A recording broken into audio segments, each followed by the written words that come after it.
Hello future doctors, today we are going to see about histamine and antihistaminics. Histamine is beta-imidazolyl ethylamine. It is released from the granules of the mast cell. It is seen in skin, gastric and intestinal mucosa, lungs and placenta. Non-mast cell histamine can be seen in epidermis, gastric mucosa, brain and growing regions. This non-mast cell histamine has a fast turnover. Let's come to the synthesis of histamine. Histamine is synthesized from histidine acted upon by decarboxylase enzyme. Now, this histamine is acted upon by diamine oxidase and by N-methyl transferase. Due to this, there is conversion of histamine into imidazole acetic acid and also into N-methyl histamine by N-methyl transferase. Now, this N-methyl histamine is converted into N-methyl imidazole acetic acid by monoamine oxidase.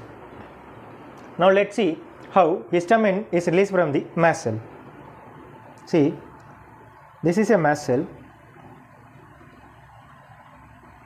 There is presence of Fc receptor and mast cell.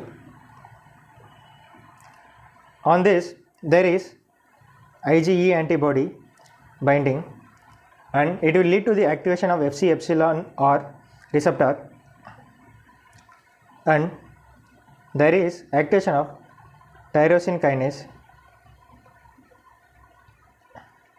This tyrosine kinase will lead to the activation of phospholipase C gamma, which will lead to the production of IP3. This IP3 will increase calcium levels. There are vesicles inside this mast cell containing histamine. Now this calcium will promote this exocytosis of these vesicles, leading to histamine release. Again, you can see the activation of Fc receptor will lead to the activation of phospholipase A2. Now, because of activation of phospholipase A2, there is production of platelet activating factor PAF, leukotriene C4 and leukotriene D4. See, I have drawn here, this is the vesicle. Histamine has a positive charge, so it is usually bounded with a negative charge protein, or it can be binded with heparin, which is also negatively charged. Now, its release is facilitated by when positive ions like sodium and calcium enters into the vesicle, they will lead to the release of histamine. Histamine is orally inactive because liver degrades all the histamine absorbed from the liver, from the intestine. So, it is orally inactive. There are different types of histamine receptors, H1, H2, H3. Let's see about H1. H1 is GQ coupled. So, you know there will be activation of phospholipase C and the further IP3 DAG and all. The main thing you have to notice is it will release nitric oxide. And H2 is GS coupled, so it will increase cyclic AMP, and H3 is GI coupled, so it will decrease cyclic AMP. Let's see about the location of H1 receptors. H1 receptors are usually present on smooth muscles like intestine, airway and uterus. Because they are GQ coupled, they will increase the calcium levels within the smooth muscle cells, leading to the contraction. Come to blood vessels. In blood vessels, in the endothelium, the H1 receptors are present. Because of this activation of H1 receptors present on the endothelium, there is release of the nitric oxide and prostaglandin I2. We know nitric oxide and prostaglandin I2 will lead to vasodilation. Because of the activation of H1 receptors endothelium, there is also increased capillary permeability. See here the smooth muscle of larger blood vessels are constricted. Here we see there is vasodilation and also vasoconstriction. The capillaries are dilated, but the large vessels are constricted. The capillaries are dilated due to the release of nitric oxide and prostaglandin I2, but the larger vessels are constricted due to the activation of phospholipase C and increased calcium levels. The H1 receptors are also present in adrenal medulla. which will lead to the release of catecholamines. In brain, they are present postsynaptically, which will lead to the impulse conduction. H2 receptors. Let's see, the H2 receptors, you have to mainly remember that they are present in the gastric glands. So they will lead to acid secretion. They are present on blood vessels, leading to vasodilation. They are GS coupled, so they will increase cyclic AMP and they will cause vasodilation. If you remember, the cyclic AMP will produce protein kinase.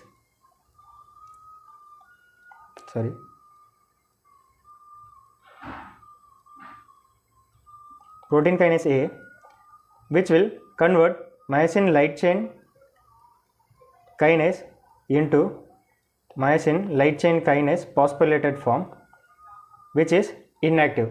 So it will lead to the vasodilation. In heart, it has positive chronotropic effect on the atria, and on ventricle it will have positive inotropic effect. They are present in uterus also. This is seen in rat. In rat uterus, it will cause relaxation. It is present postsynaptically in the brain. They will also lead to impulse conduction. Let's come to H3 receptors. H3 receptors are present presynaptically. We saw H1 and H2 are present postsynaptically. H3 receptors are present presynaptically. What they will do? They will inhibit the release of histamine.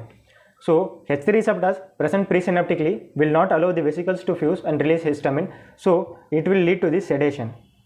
Why? Because histamine is essential in brain for wakefulness.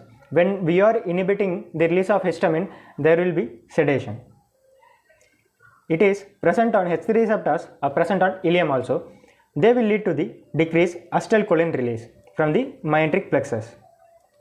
They are present in certain blood vessels also. There is vasodilation due to the decreased noradrenaline release. Let's come to the selective antagonist of H1, H2 and H3. H1 selective antagonists are meperamine and chlorpheniramine.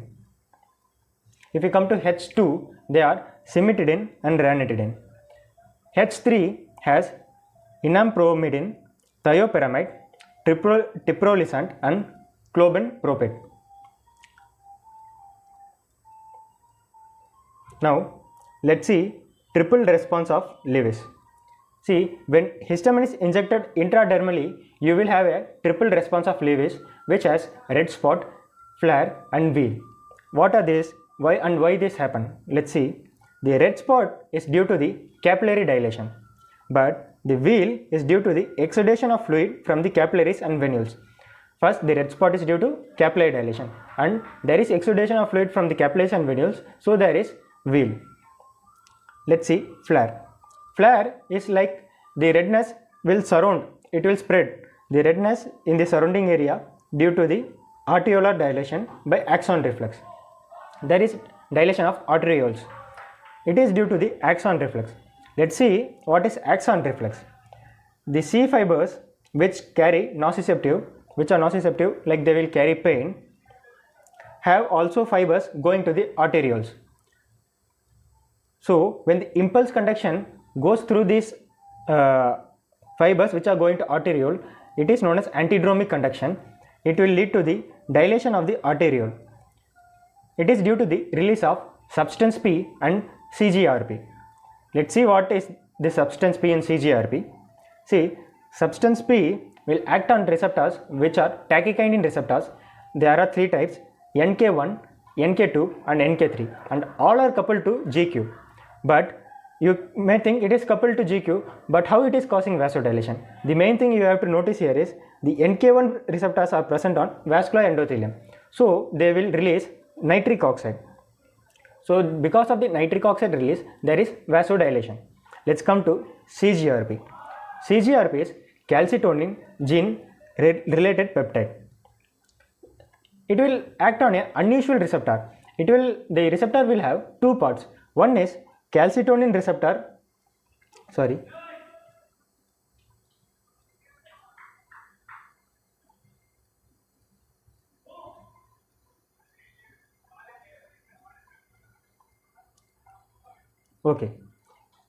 it will act on the calcitonin receptor like receptor and on the receptor activity modifying protein. These are the true parts of this receptor.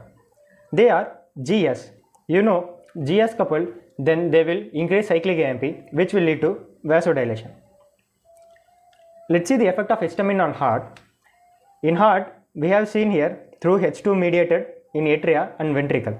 But the another one effect you have to see is H1 mediated, which is decrease in AV conduction. In gastric glands, it is increasing acid secretion through H2 receptors. Let's see how it is happening. There is food, you have taken food. Now the signals are sent to brain.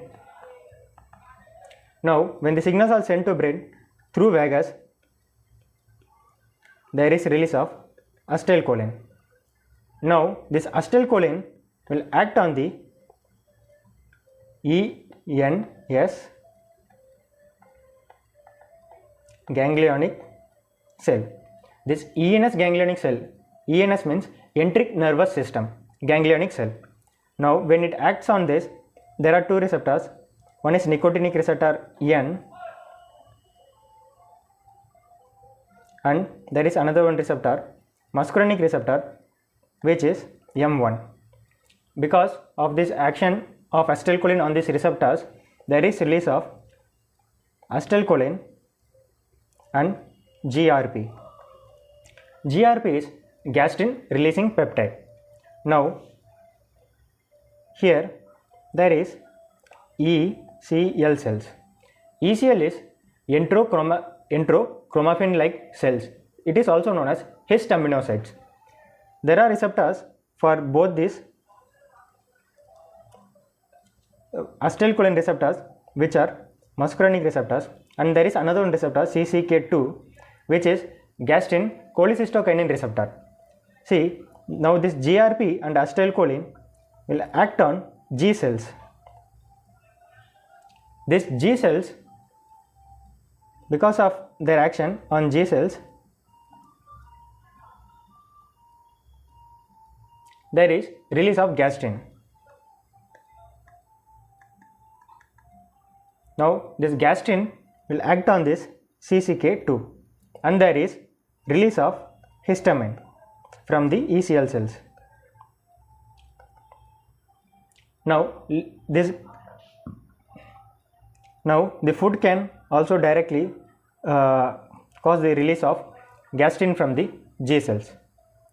Now let's see the actions of all this on the parietal cells of gastric glands, like parietal cells, which will lead to the secretion of acid.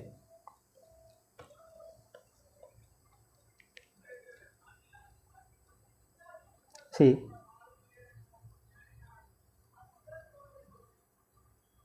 this is a parietal cell. See, now the parietal cell has a receptor for H2 receptor. We saw that H2 receptors are present on the gastric glands. Parietal cells have these H2 receptors. And now see, for action of this gastrin, we need a receptor that is also present on parietal cells. CCK2 is also present. And the acetylcholine will act on this M receptors on ECL, which will lead to release of histamine, and this acetylcholine can also act on the parietal cells. Parietal cells have M3 receptor. Now again we have another one receptor EP3 on which prostaglandin E2 will act. Now let's see, M3 receptor is GQ coupled.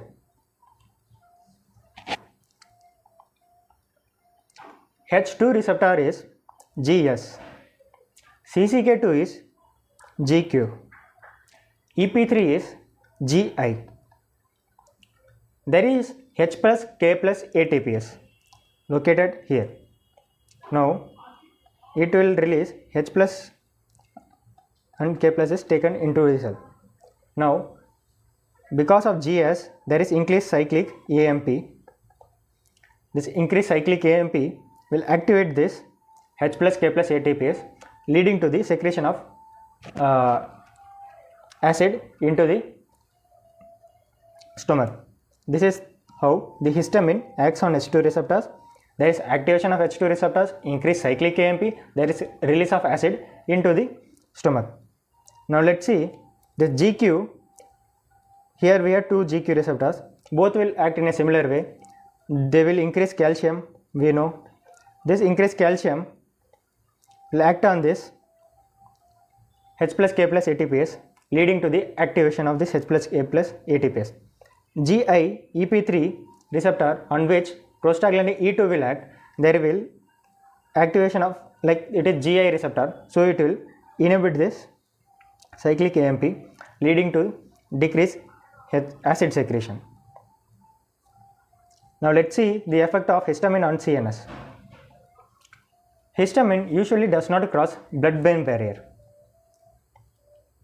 but if we give intracerebroventricular injection, there is increased BP, cardiac stimulation, ADH release, hypothermia and vomiting. It is a histamine, we know histamine is a mediator in type 1 hypersensitivity reaction, in which is IgE mediated. There will be release of histamine. Histamine usually we can see it will be seen in urticaria, angioedema, bronchoconstriction, anaphylactic shock and all. Let's see its action as transmitter. It is a afferent transmitter. It initiates sensation of itch and pain at sensory nerve endings.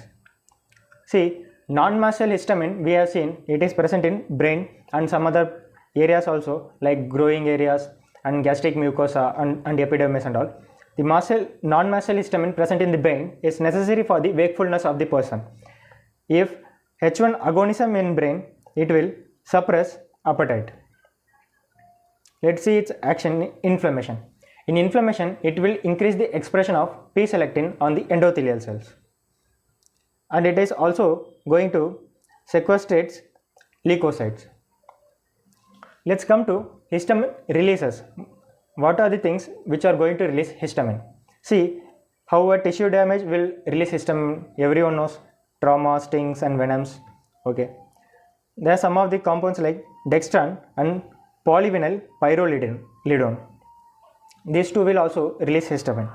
Some of the basic drugs like tuboquinone, atropine, morphine, and you can say like polymyxin B, vancomycin and pentamidine. These are the drugs which are going to release histamine.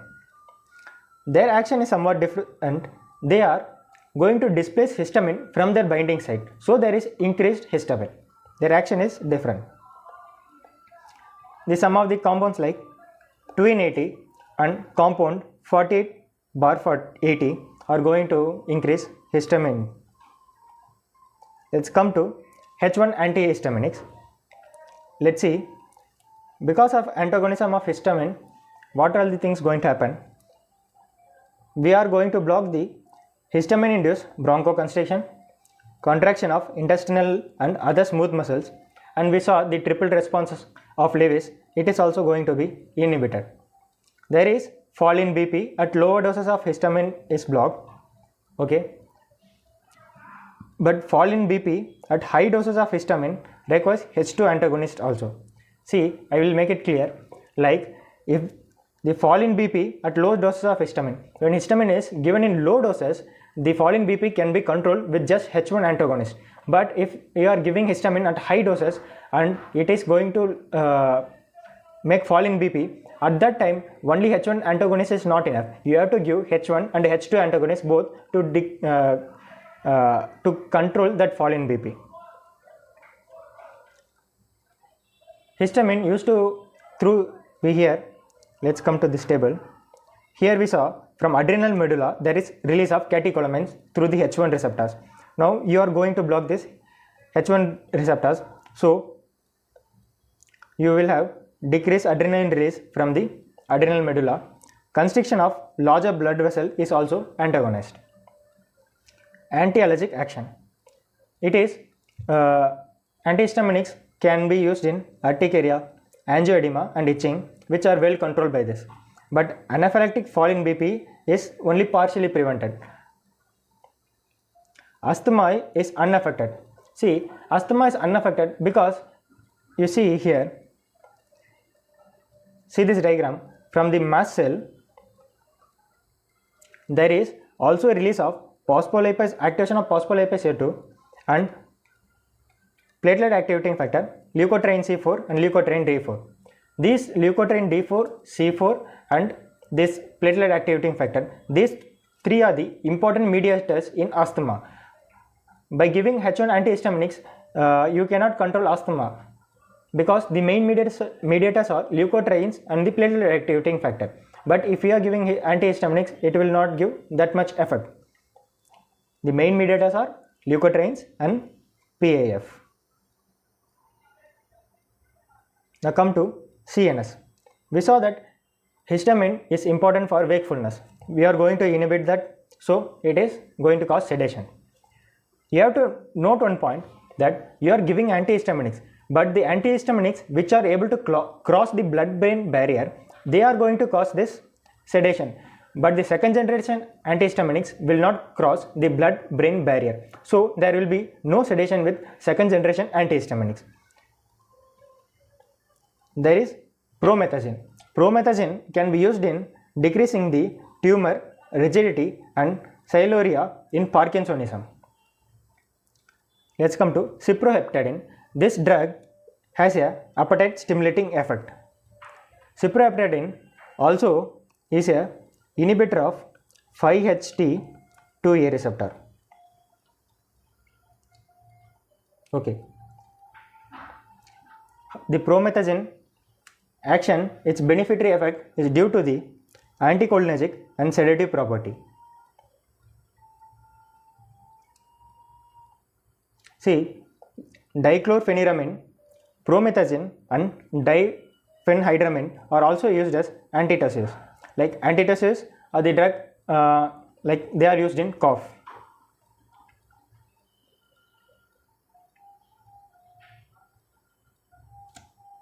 So like I have forgot to tell, the sialorrhea, if people don't know, it is increased salivary flow.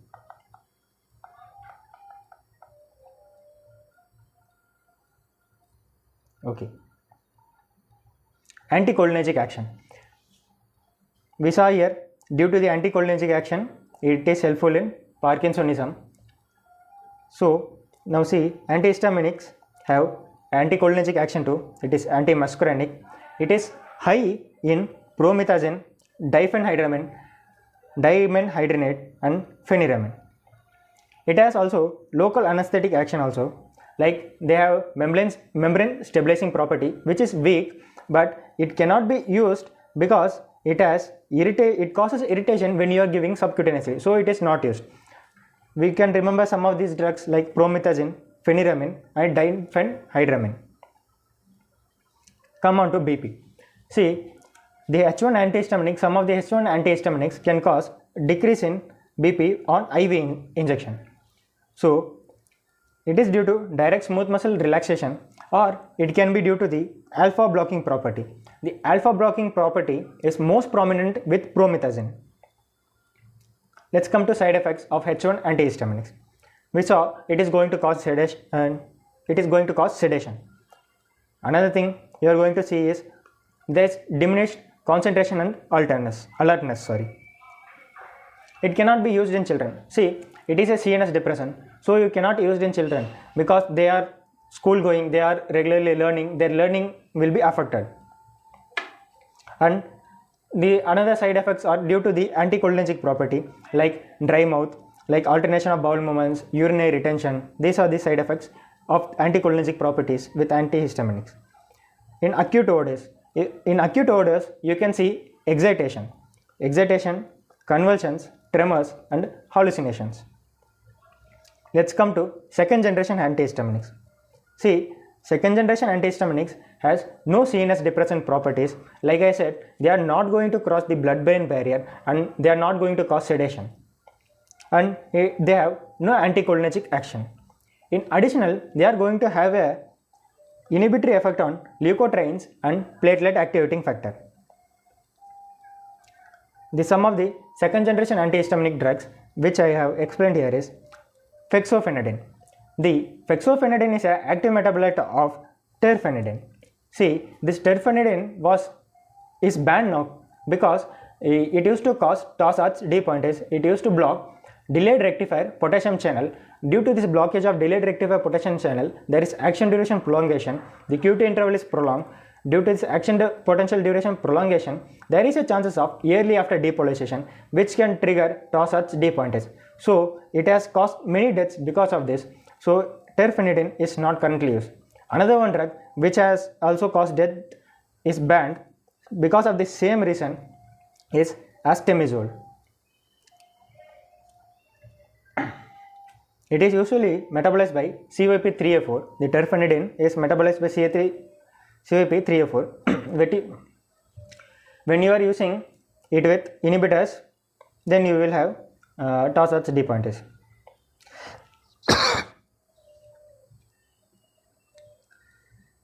Fexofenadine is not going to block potassium channel. Like terfenadine, it is not going to block potassium channel. Let's come to loratadine. It is fast and long acting drug. It is partially metabolized by CYP3A4 and its active metabolite has long tail.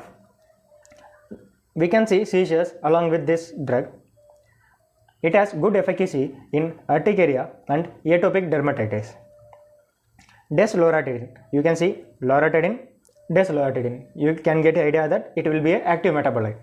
The active metabolite of loratadine is desloratadine. It is effective at half of the dose. Cetirizine. See, cetirizine is the active metabolite of hydroxyzine. It has high affinity for peripheral H1 receptors. It penetrates brain poorly, It is second generation antihistamine, but still it causes mild sedation and somnolence. Somnolence is like increased sleepiness. There is feeling of sleepiness. Cetirizine is going to inhibit histamine release, and it is also going to inhibit cytotoxic mediators from platelets, and it will inhibit eosinophil chemotaxis. It has high and long lasting concentration in the skin, so it can be used in urticaria and atopic dermatitis. Let's come to levocetirizine. You can see levocetirizine is an active enantiomer of cetirizine.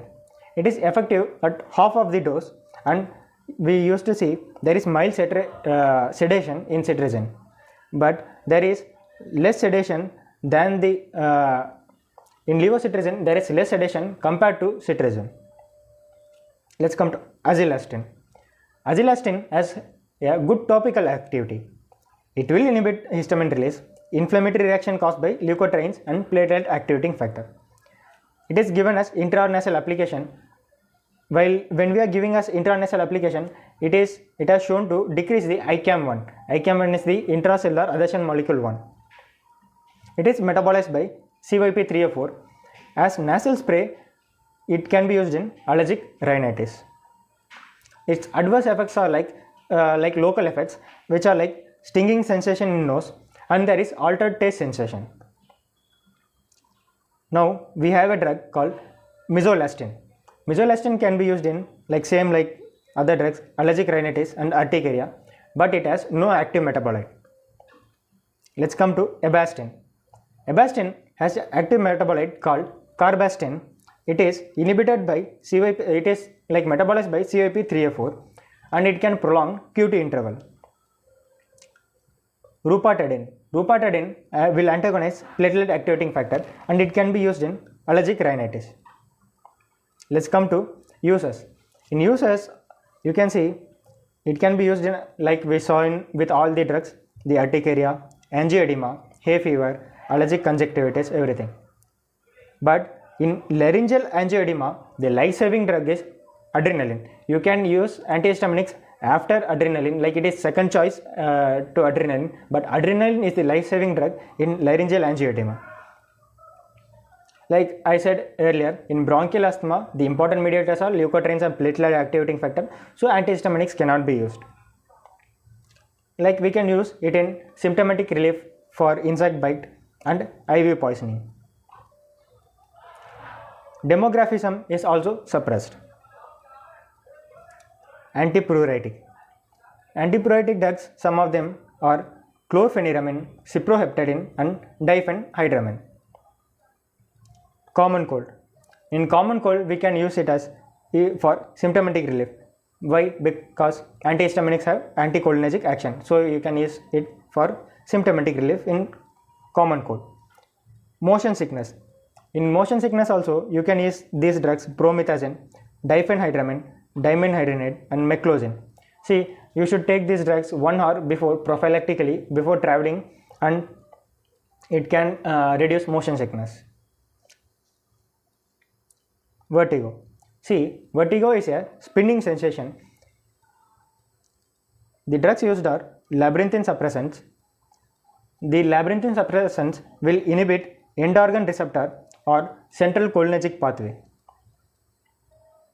The antihistaminics with anticholinergic action which are used in vertigo are cinnarizine, diphenhydramine, dimenhydrinate and promethazine.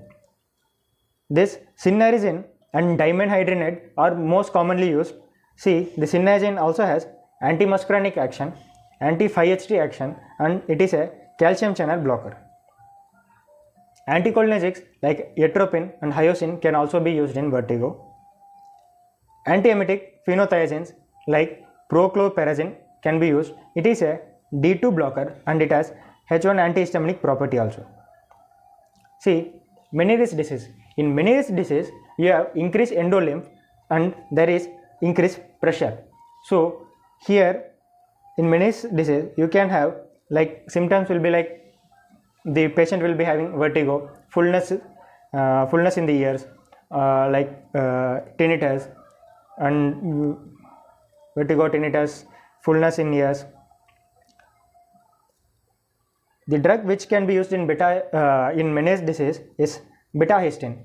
Betahistine is a H1 agonist and H3 antagonist.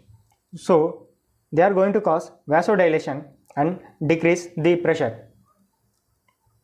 We saw here there is increased pressure in the Meniere's disease. We are going to, this betahistine is going to cause vasodilation, so there is decreased pressure. So it is useful in controlling vertigo in Meniere's disease. Pre-anesthetic medication. In pre-anesthetic medication, the useful drug is promethazine because it has sedative and anticholinergic properties. Acute muscle dystonia. You would have seen this with antidopaminergic, antipsychotic drugs. It comes in extrapyramidal symptoms. It can be relieved by promethazine. H2 antagonists. Here are some of the drugs. H2 antagonists like burimamide, metiamide, famotidine, cimetidine, roxatidine and ranitidine. Here I have given the summary of the drugs which are highly sedative, moderately sedative, mild sedative and second generation antihistaminic. There are so many drugs. I will not recommend you to memorize all these drugs in one day. Memorize highly sedative drugs in one day and moderately sedative drugs in another one day. Like divide it into 4 days and remember them. It will be easier to remember. And I have created a mnemonic. I don't know whether it will be useful for you. Like for highly sedative, you can remember it as DID PhD. DID PhD. Promethazine, hydroxyzine, diphenhydramine and dimenhydrinate. Moderately sedative. Moderately sedative has PCMC. PCM, like I remember like physics, chemistry, max, and now hide this P and CM is there. CMC college. So I remember it like PCMC. Pheniramin, cyproheptadine, meclozine and cinnarizine. Mild sedative is CDCT. This is how I remembered. It is chlorpheniramine, dexclorpheniramine, clemastine and tripyrolidine. Second generation antihistaminics. There are so many drugs in second generation antihistaminics. The mnemonic which I created is like AIM. AIM was a person because of LDR lost focus and career. Here you have to remember AME, LDR, lost L. Focus F. C. Career. Career, you have C. Aim because of LDR, lost focus and career. This is the mnemonic which I created. AME, which stands for azilastin, misolastin and ebastin. LDR, loratadine, desloratadine, ropatadine. Lost focus and career. Levocetirizine, fexofenadine. And sorry, I have missed the drug, cetirizine. This is the mnemonic. Aim because of LDR, lost focus and career. Thank you.